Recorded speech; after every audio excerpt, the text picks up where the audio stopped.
৩০ December Basirhat থেকে আমি এই লড়াই শুরু করেছিলাম।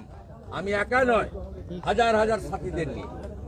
১ জানুয়ারি কি ভাষায় শাহজাহান আমাকে আক্রমণ করেছে আপনারা দেখিয়েছেন। দেখ কেমন লাগে। কে বলেছে স্থগিতাদেশ? এডিজি না, ওর কথার উত্তর আমি দেবো না।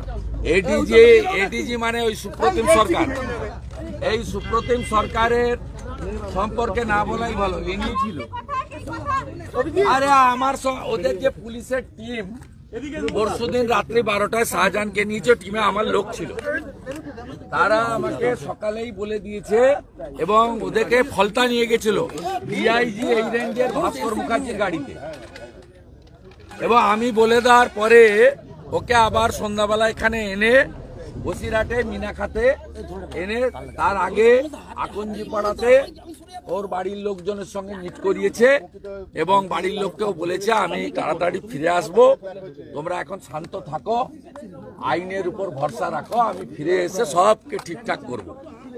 একেবারে আঁখো দেখা হাল যেমন বলে না, আমি কমেন্টারি করে দিতে পারি। গতকাল যা বলেছি ও মিলে গেছে এবং আগামী দিনেও বলে দেবো, কারণ মমতা ব্যানার্জির সঙ্গে কেউ নেই। প্রতি মুহূর্তের খবর তারা দিচ্ছে। যেমন মমতা ব্যানার্জি আজকে ওখানে সম্মানীয় একজন পুলিশ অফিসার ছিলেন সেদিন, তার সঙ্গে আরো 2 জন নতুন পুলিশ অফিসারকে সেখানে দাঁড় করিয়েছে। মমতা ব্যানার্জি শুনে রাখুন, আজকে রামপুরের বাগদ্বীপ পাড়াতে আমাকে যখন আপনার পুলিশ আটকাবে তখন আমি কথা বলবো না, আমার সাথী শঙ্কর ঘোষ কথা বলবেন। আপনি যা যা পরিকল্পনা করছেন ওই পরিকল্পনাতে জল ঢালার জন্য আপনার লোকরাই আমাকে সকালবেলা খবর দিয়ে দেয়। শুভেন্দু বাবু বলছেন 7 দিনের মধ্যে গ্রেফতার হবে, তার 2 দিনের মধ্যে গ্রেফতার হয়ে গেলে কি মজার? গ্রেফতার নয়, মিউচুয়াল অ্যাডজাস্টমেন্ট। কে বলেছে গ্রেফতার? পুলিশ বলছে 5 স্টার হোটেলে থাকবেন, মোবাইল ফোনে এলাকা কন্ট্রোল করবেন, ওনার কোনো অসুবিধা হবে না। ওই জন্য আমাদের দাবি ইডির হেফাজতে চাই, CBI should take this case এবং উনি এবং ব্যবস্থা হোক। ওখানকার পীড়িত মানুষ চাইছেন জাস্টিস, ক্যাপিটাল পানিশমেন্ট। এজন্য আমাদের লড়াই চলছে। কেউ বলছে আশ্রয় নেবেন না তো, এসএসকেএমে গিয়ে আবার আশ্রয় নেবেন না তো? অনেকে এটা গ্রেফতার হয়নি, মিউচুয়াল অ্যাডজাস্টমেন্ট। শুভেন্দুদা পুলিশ, এবং আমি তো আগেও বলি এখনো বলি, all credit goes to ED. ED যদি না আসতো আর মূর্খ শাহজাহান যদি মারপিট না করতো তাহলে আজকে এই দৃশ্য তৈরি হতো না।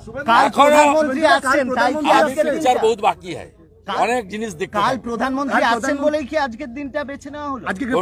কাল প্রধানমন্ত্রী আসছেন। না, আমি মনে করি না এটা, কিন্তু ওরা বাধ্য হয়েছে জনমতের চাপে।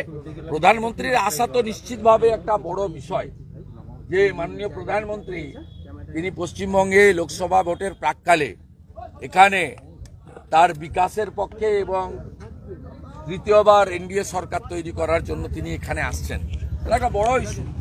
কিন্তু সামগ্রিকভাবে ভারতীয় জনতা পার্টির লড়াই এবং বাংলার মানুষের জনমত আর আপনাদের মিডিয়ার লোকেরা না খেয়ে না দিয়ে গত 1.5 মাস 2 মাস ধরে যেভাবে নিজের জীবন মৃত্যুকে পায়ের ভিত্ত করে সন্ধ্যাবেলা লঞ্চে চেপে লঞ্চ না পেয়েছেন, রাস্তায় রয়ে গেছেন, মহিলা রিপোর্টাররা তাদের ন্যূনতম পরিষেবা পাননি, ওখানে কিছু নেই মানে বিশ্রামের জায়গা, তারপরেও যেভাবে সবাই মিলে লড়াই করছেন, এই লড়াই শেষ হয়ে যায়নি যতক্ষণ না ক্যাপিটাল পানিশমেন্ট পাচ্ছে, যতক্ষণ না central investigating agency court monitoring কেসগুলো নিচ্ছে, এই লড়াই শেষ হতে পারে না।